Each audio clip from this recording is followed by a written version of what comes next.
Peoples party के बाद PTI से अलहदगी इख्तियार करने वाले कौमी असम्बली के साबिक अपोजिशन लीडर राजा रियाज ने नून लीग में शमूलियत इख्तियार कर ली। राजा रियाज ने पाकिस्तान मुस्लिम लीग नून में शमूलियत इख्तियार करते हुए पार्टी कायद नवाज शरीफ की क़यादत पर एतमाद का इजहार किया है। लंदन में राजा रियाज ने नून लीग के कायद नवाज शरीफ और शहबाज शरीफ से उनकी रिहाइश गाह पर मुलाकात की।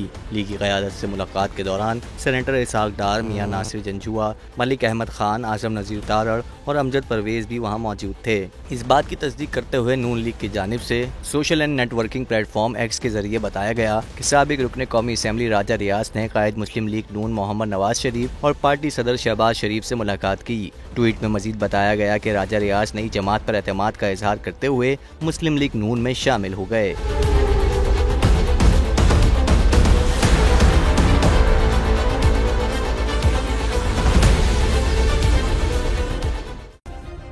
सब्सक्राइब करें और बेल दबाएं ताकि कोई खबर रह न जाए।